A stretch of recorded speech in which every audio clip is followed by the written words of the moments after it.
What is up, NFC West football fans, and welcome into another episode of the NFC West Roundtable, powered by BetUS, where the game begins. Receive a 125% sign-up bonus through the link in the description below, up to $2,000 on your first 3 deposits. The season's almost here. It's right around the corner, and we can't enter into the season without finding out what our panel here on the NFC West Roundtable thinks is going to unfold in 2024. So tonight, all 4 members of the table are going to give us not only their record predictions from each team, but of course, the hierarchy, how they think the NFC West is going to play out. They're going to give us 1, 2, 3, and 4 alongside a record prediction for each 4 teams. So without further ado, let's bring them on and get right into it. Representing the Arizona Cardinals, it's Mike from the AZ Sports Fan YouTube channel. Mike, what's up, brother?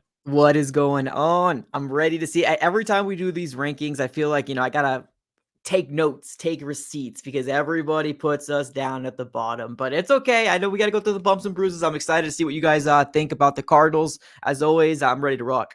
It's definitely one of those episodes everybody bookmarks and wants to go back to later to see who got it right, who got it wrong. Next up, representing the LA Rams, it's Jake. Jake, welcome in. What's up, guys? Happy to be here. And then representing the San Francisco 49ers from Last Second Sports, Jesse. Jesse, you ready to do some rankings or what? Absolutely, Mike. Don't make me sound crazy, right? We NFC West, we're always grounded. We always are honest. We're the most realistic out of all of these divisions. Please do the right thing and make the Arizona Cardinals finish 4th. We'll see, though. We'll see. Whoa. All right. We'll see. He's putting the pressure on you early here, Mike. He's putting the pressure on you early. I would recommend. Oh, never mind. He's speaking for me. I was going to welcome in Norb. He was in his car before this. Now he's in his home office, and it looks beautiful. And I'll bring him in right now. Norb, representing the Seattle Seahawks. It's good to have you in the office. You're looking great. The camera quality, it's mint. Yeah, I'm trying to shed that Fisher-Price, reputation. So one step at a time. Love it. Well, welcome in, Norb, and welcome in everybody watching as we are about to dive into the hierarchy, the rankings for the NFC West Roundtable. All right, let's start with you, Mike, because Jesse put the pressure on you. Jesse said, ball's in your court. He feels like everybody in here feels the Arizona Cardinals are going to be in last place this year in the NFC West. But let's see how you think it's going to end up panning out. We'll pull up your rankings, and there they are. Talk us through it. It's not what Jesse thought, and I'm loving it. Walk me through how you got here. If you're going to ask, there's no way I'm going to put us down at 4. There's just no way. Absolutely no way, because I don't believe that the Arizona Cardinals are as bad as most people think. Now, I know, we get some, high remarks, and you guys are a team up and trending and stuff, and I appreciate the good remarks. But honestly, I think we're a much better team than most people are thinking here. I think the Arizona Cardinals will shock most people, at least on the offensive side of the ball. Now, yes, I know our defense is a lot of unknowns when it comes to the defense, but I'm trusting Jonathan Gannon and see what he can do with this defense. I have full faith and see. Hopefully, we can go ahead and get this going. But the offense is where the points are really going to come from here with the weapons that we have: Trey McBride, James Conner, Michael Wilson, Marvin Harrison Jr. I think the sky's the limit for this offense, and this is a bounce back for Kyler Murray. I know a lot of people are very, very doubted that this man might be able to kind of do something. I think this is going to be his comeback season. So I got the 49ers. I'm not crazy delusional. I got the 49ers winning 11 games. And then I got the Rams there at 10. Now, biggest reason why I have the Rams over the Cardinals, and like I said, they're like literally games, right? But the Rams always seem to beat us. Unless the Cardinals actually can come out here and beat a Sean McVay-led team, I got to go with, obviously, putting my Cardinals here at 3. But I got us at 9-8, and then I got the Seattle Seahawks at 6-11. I know Norb's not going to like that, but I'm just not a big fan of Geno Smith. I just don't think that their team is third material. What do you think, just looking at this, what do you think's the biggest separator between the Cardinals and the Seahawks, 3 games worse in the division as you have it? So I think the quarterback. I think Kyler Murray is just better. I think he's going to be able to muster his way to get us the wins that we need to get. I think it's what it all comes down to. And I think overall, like our offense, and that's, it's not a knock on. I really do like the wide receiving core of the Seattle Seahawks. I think they have a really good. I actually had them at number one. I think they were fantastic. It's just I think the most important position that you need to have is the quarterback. And I just don't trust Geno Smith to have this spectacular season like everybody here in this panel most likely is going to have the Cardinals at 4 for some odd reason. When you're looking at quarterbacks, most important, Kyler Murray is better than Geno Smith. So that's one of the main reasons why I have Cardinals at 3. I got a feeling our next guest might have the Cardinals at 1, but I wouldn't be shocked if you had them all the way at the bottom either. Jesse, you called out Mike. You said, listen, ball's in your court. Do the right thing. Put the Cardinals in last place, but he couldn't do it. He could not bear to put his Cardinals lower than the Seahawks. Not only could he not bear to do it, Mike, like I just mentioned, you got him 3 games better, so you don't even have it particularly close.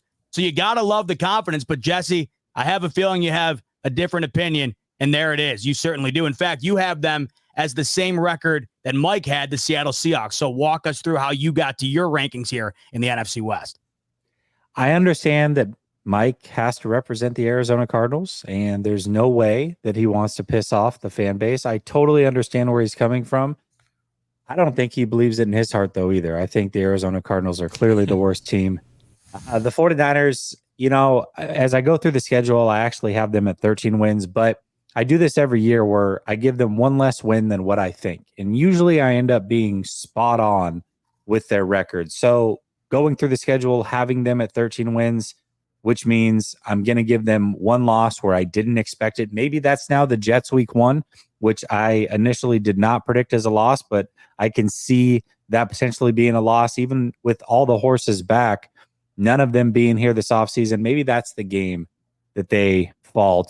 But 12-5, San Francisco 49ers. I actually early on had the Rams at 12-5. And when I initially submitted this, I had the Rams at 12-5, and I had the 49ers having the tiebreaker. But I really think them losing Donald, losing Ernest Jones, that good offensive line is a little bit banged up.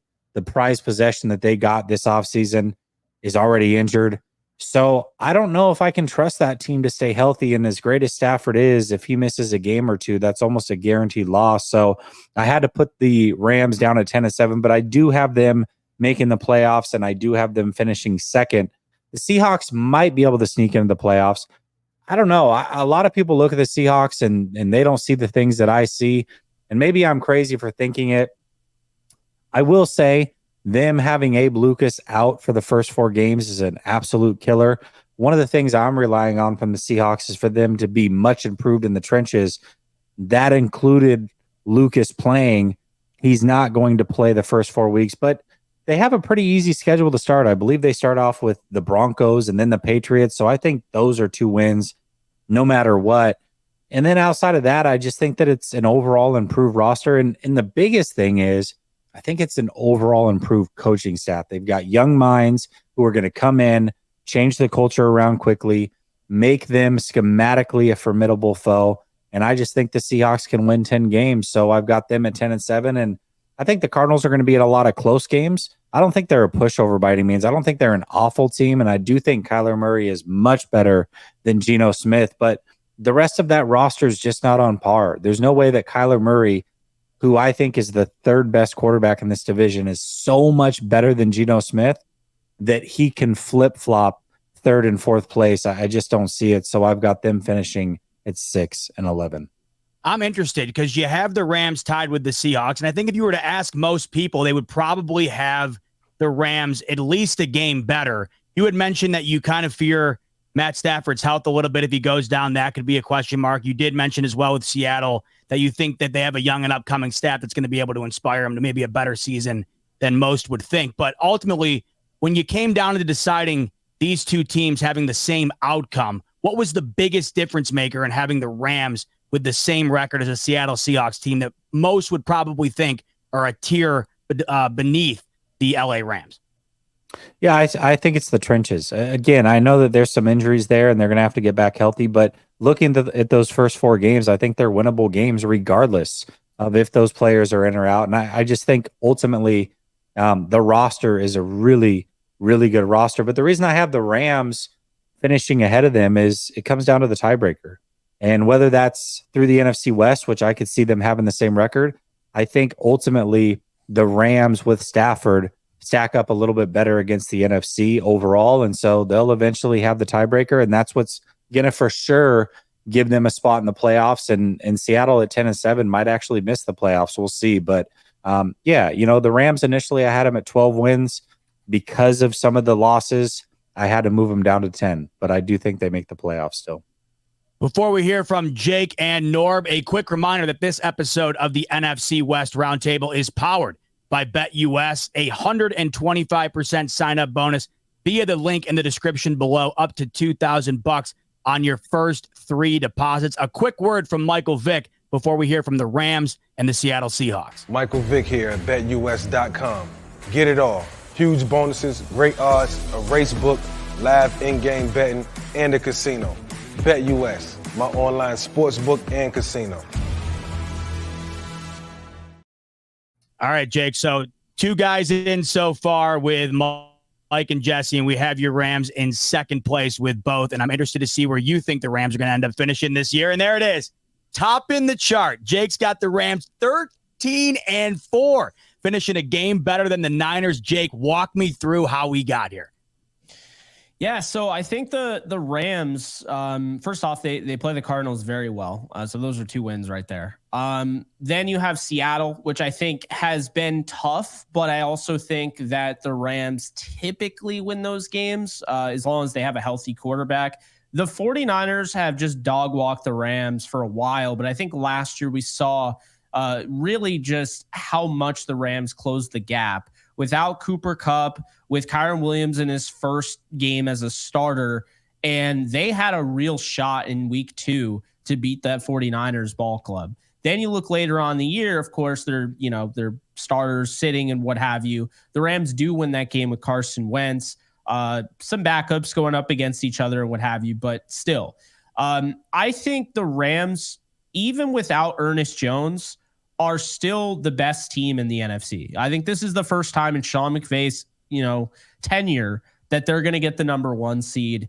I think they have a top 3 offense in football. I think their defense, while it's very unproven, I think has a lot to really like.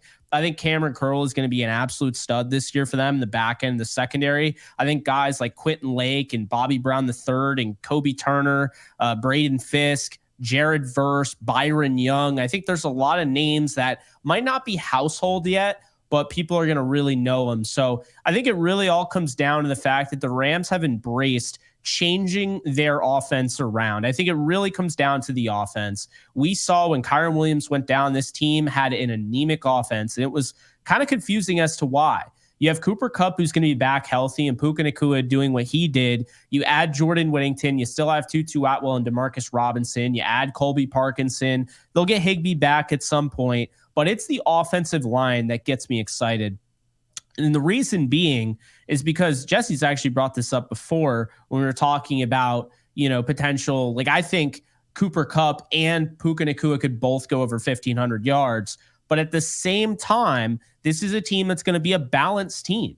And they have an offensive line that's built to run the football. Okay, so the reality is this, right? The reality is this. The Rams, they may not win 13 games, but I really do believe they have the best quarterback in the NFC. They have the best shot because of that. I think they have the best coach in the NFC. And I'm really looking forward to seeing what Chris Shula can do on that defense. But I look at them last year, and I said they'd go 10-7. I think a lot of people really shot them down. You have to understand something. I know Aaron Donald is gone. I know Ernest Jones is gone. But this is a team that really, as we've seen over the course of time in the NFL, the teams that typically get hot towards the end of last year typically bring that into the next year, as long as there's not a complete, organizational meltdown or anything in the offseason. And the Rams are picking up where they left off.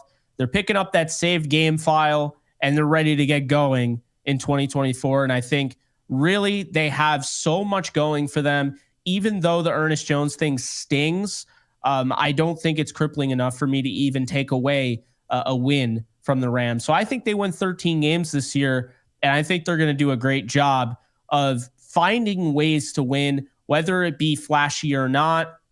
They'll have games where they blow teams out. They'll have games where they have to win in the fourth quarter. And I was really impressed when they dug down deep last year with maybe not as much talent. You saw them win some of those games in crunch time. And that, to me, is because of the maturation of Sean McVay. It all comes full circle this year. They get the number 1 seed, and I think they play the Kansas City Chiefs in the Super Bowl. I'm interested, Jake. I think, obviously the Rams control their own destiny, as every team does. But in order to get to the top, you would probably have to factor in a step back from the San Francisco 49ers as you were making this list. And not to say 12-5 is a step back. It's where they finished last year, and they made it all the way to the Super Bowl. What do you think keeps the Niners rather a notch below the Rams? What is it about the 49ers coming off that Super Bowl that you feel will keep them just a bit back from winning the division? Yeah, I mean, I think right now the question mark with Trent Williams, how many games is he going to play? I wouldn't be surprised if he just hung it up. I don't think he's somebody that would come back and play without a deal at all. And I definitely think he is going to be headstrong in making sure he gets that deal. Otherwise, he's going to be on a golf course, and I'll be jealous of him doing that. But Brandon Ayuk, he's also a question mark. I think I've said before many times, I think he's the best receiver on this team. I think he's an outstanding route runner. He's got great natural hands. He's a great blocker.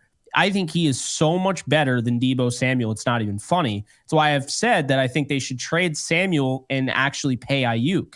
But here's the thing. They might not do that. And they have some guys that I really like. I think Cowing is somebody to look out for. Obviously, Jawan Jennings, at this point, I've mentioned him so many times. But there are guys that I definitely like in this receiver room. I do think, though, there's a lot of uncertainty around those two guys. And the fact is, I do think there's going to be a little bit of a regression for Brock Purdy, just a little bit. I'm very high on him even still.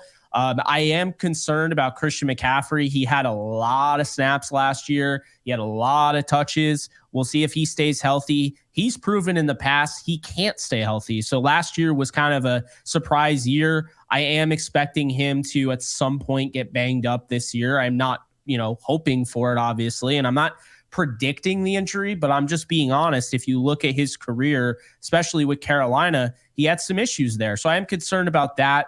And then I have some concerns, defense in the trenches, stopping the run. I think this is going to be a run-heavy NFC West. Obviously, the Rams using a lot of duo with Kyren Williams and Blake Corum. I think the Cardinals, with what they have going on with James Conner and Trey Benson. And I think Seattle, obviously, with, Kenneth Walker. So and Zach Charbonnet. But I don't think that it's going to be crippling enough for them to lose tons of games. I just think it'll be the difference between them being the number 1 team and the number 2 team. Because honestly, I wouldn't be surprised if the Niners are the second best team in the NFC and they have that 5th seed. It's just the way it works in the NFL. Because in the NBA, that division thing doesn't matter. If you're the number 1 team and it doesn't really matter. The NFL, if you're the number 1 and number 2 team in the conference, but you're in the same division, only one team is going to get that 1, and then you're going to drop down to the 5 because of the automatic playoff, the divisional bid. So that's how I have it. Obviously, I could be wrong, but typically speaking, unless there is a bevy of injuries, I normally get the Rams record prediction dead on. Norb, so far we have the Rams or the Niners up at the top, and then it's been a circulation of either the Cardinals or the Seahawks rounding out the bottom. That's how the betting market on BetUS has it. That's how the fellas up until now have had it. So let's take a look and see where you have Seattle finishing along with the rest of the teams. And you got them coming in at second, similar to Jesse, I believe it was, who both had the Seahawks and the Rams both at 10-7. That's where you have them as well, with the Niners finishing up top and the Cardinals all the way at the bottom. Walk me through how you got to the Seahawks at 2 and how you got to the rest of the list. Well, I hate to say it, but I think Jesse and I actually saw everything eye to eye on this. Jesse, right? Didn't we have the exact same prediction from top to bottom? Yeah, Cardinals I had at 6 and 11, but I gave Mike a little brownie point there for pretty much dead on. But it was just weird that the team that I hate the most is the one that I agree most with. But Jesse, it's like the reason I see it this way is because, first of all, you look at last year's record, we finished 9-8 and just barely missed the playoffs by a half a game. And we did that with the second to worst defense in the NFL. And I said all year, if we had a mediocre defense, not even a good defense, if we had a mediocre defense, we'd be in the playoffs right now. We'd be 10-7 at least, maybe even 11-6 if we had an average defense. So that's what last year looked like. So knowing that going into this season, the fact that they had a coaching switch, we got Mike McDonald, who is a defensive guru, the moves they made to beef up the trenches. I know our defense is going to be at least average. I'd like to hope that it's going to be above average, which means if all things being equal, I like our chances of being better than last year. And I'm not putting ourselves up in some crazy number. Like I said, we were 9-8. I'm giving ourselves one more win from last year. And, to you, Jake, you beat us because we missed a field goal by that much. We were that far away from splitting games. Should have won that game. So you're very lucky to have gotten a 2-0 in that game. There's a lot of ifs. We lost Kenneth Walker Jr. at the start of that game too, and he was out the whole game. So there's a lot of, if this and that, but all things being equal as it was a field goal missed by less than 2 feet that changed that game and would have been the playoffs for us. Anyway, that aside, so the way I see the Niners being on top is they're going to be the top dog until they show me that they're not. And obviously, I'm watching very closely what happens with the Trent Williams situation, Brandon Ayuk. Probably, I'm assuming they're just going to be on the roster. If they don't, it's bonus, and maybe that number drops down a little bit. 10-7 for Seattle and the Rams. I look at the way we kind of face each other and how close those games were last year. I think we're a lot of a mirror image to each other. Yeah, maybe you guys have a better quarterback than we do, but I think receiving core-wise, yeah, you said yours is the best. I say ours is pretty damn good too, but we're pretty close in terms of, you could argue that between our two receiving core, they stack up pretty well against each other. And I think our weaknesses are kind of similar. I said before that our linebacking crew is a big concern to me. I think you feel the same way, that could be an issue for you guys as well. And you like your secondary. I like our secondary. I feel like these teams are very evenly matched up, and it's going to be very close margins, much like at least the second game of last year. That's going to decide, who's going to end up in the playoffs. So that's why I put ourselves at 10-7, and in a very close way all the way through the season. For you, Mike, I had to put 7-10 just because, you kind of sounded too boastful. The way you put my Seahawks way down the bottom. I gave you 7-10, brother. You put me down at 6-11. Oh, come on, man. I gave you at least an extra win in there just to make you happy. And you go slap me in the face with a 6-11. Come on, man. I thought we were on the same page here together. But but still, you guys 4-13 last year? Isn't that what your record was last year? So I'm saying, hey, three wins more than last year. That's an improvement. Now, it may not be as high as you think it's going to be, but, I still think it's positive steps in the right direction. I think you'd be pretty happy if that's you increase your win total by that much from what you were the last year. So the way I see the NFC West kind of head-to-head goes, I see us getting swept by the Niners, again, until they prove me that they can't. They're going to be the top dog. I see us splitting games with the Rams. And come on, man, Mike, we've swept the Cardinals. We've kind of had you guys. I see us that not changing. Maybe it's a little tighter, but I still see us sweeping the Cards in the NFC. We beat you in Seattle almost every time. Like, we beat you over there, you beat us here. It's kind of a... Except for that's true. We swept you last year. That's true. It's been pretty even. But I still think with what I'm saying, I think our team is going to look like this year with the coaching changes and the players. We've definitely made improvements, especially on the defensive line. Byron Murphy, I can't wait to see him unleashed. I said running. I love our running back room. The receivers are fantastic. Secondary corners, I can't wait to watch those guys do their thing. But something that Jesse said, I think last season while we were still in the mix, we were very critical about Pete Carroll, just our whole identity being very vanilla.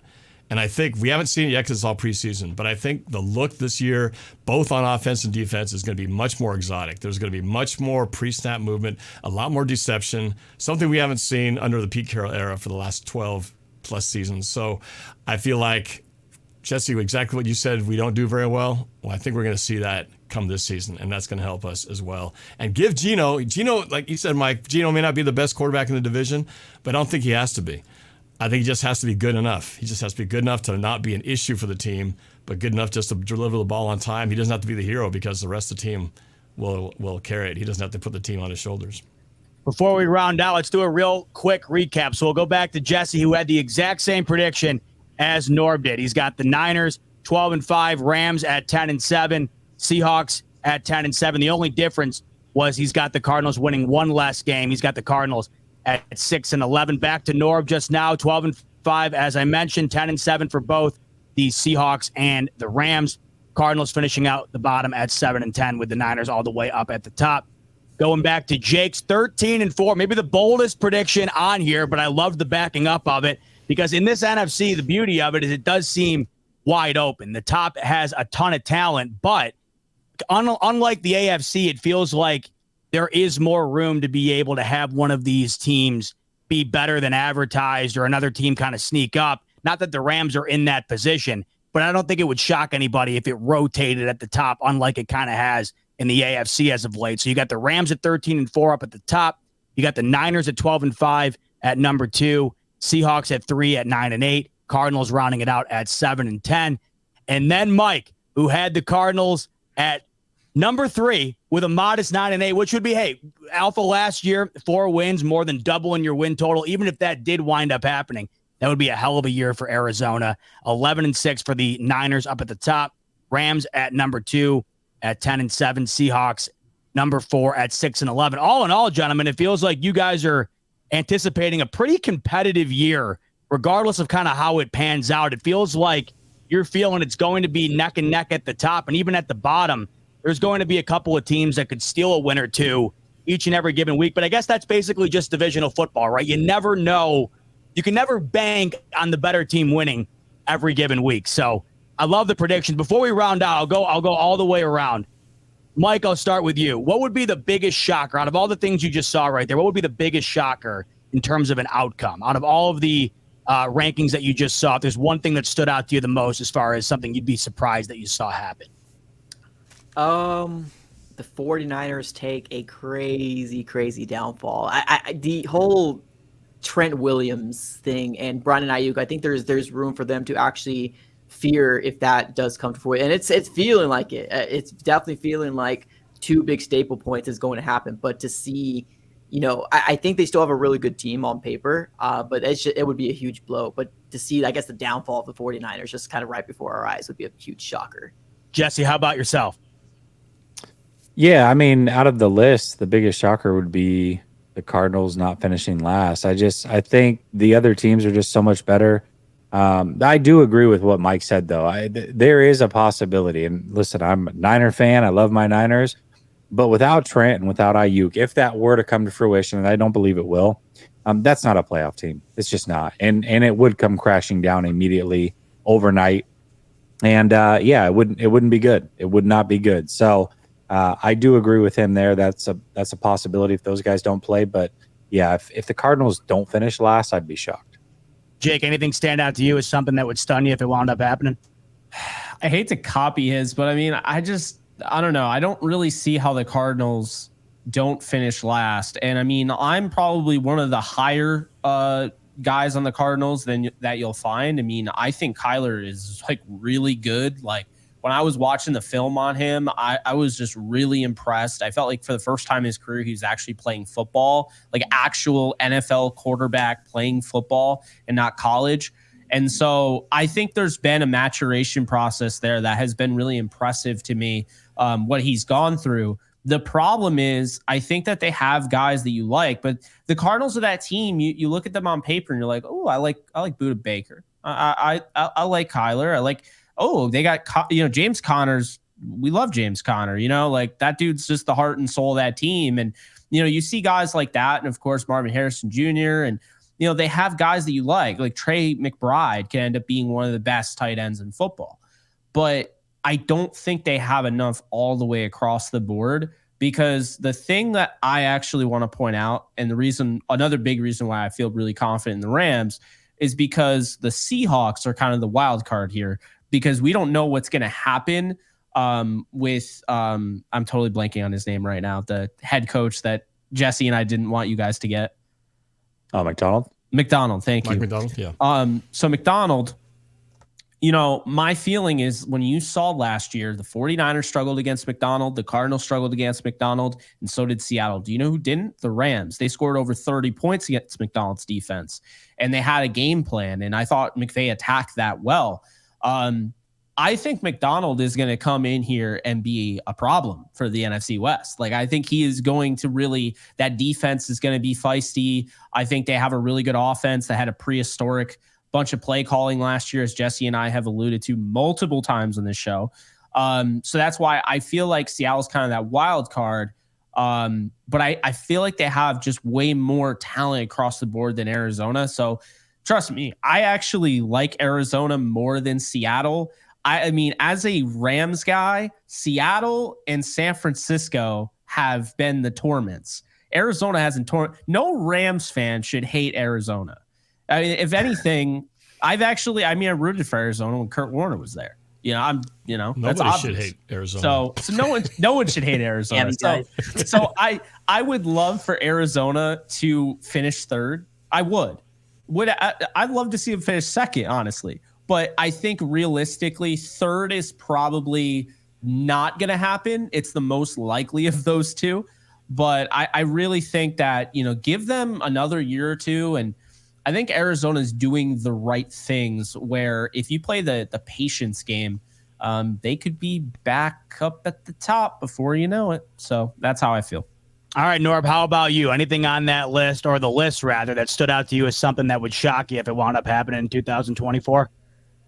I'll say this. I think this would shock the entire panel because no one's really throwing this into possibility. But if the Seahawks actually won the division, I would not be shocked. But everybody here is not really giving the Seahawks. They're saying they're best number 2, but nobody's thinking that they could win the division. I don't think anyone's really conceding that because everyone thinks it's either going to be the 49ers or the Rams. But no one's really saying the Seahawks could win the division. I'm going to say right here for the record that I believe, even though I didn't predict it, because again, even I have my hesitations because I don't know what it is, but I wouldn't be surprised if they end up surprising everybody and winning the division because there's so much we haven't seen. Mike McDonald, we don't know how great he's going to be, but all I know is it's going to be different from what we've seen. So whatever you've been used to seeing from Seattle, it's not going to be that. It's going to be very different. And so a lot of the names are the same, but coaching-wise, it's going to be a whole new ball of wax. So I'm excited about that. And so I'm going to be the least surprised if it happens. I know you guys will be like, whoa, what the hell just happened here?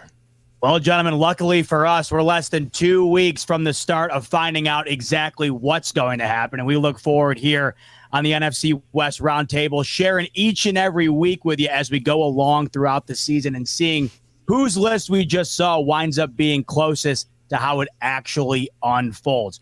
That's going to do it for us here on the NFC West Roundtable tonight. On your way out, do us a favor so you can make sure to tune into all of those episodes. Hit the subscribe button, hit the like button if you would. And, of course, take advantage of that 125% sign-up bonus from BetUS, up to $2,000 on your first 3 deposits. For Mike, for Jesse, for Jake, for Norb, I've been your host, Z-Bot. We thank you again for tuning in to the NFC West Roundtable, and we look forward to seeing you on the next episode. Peace.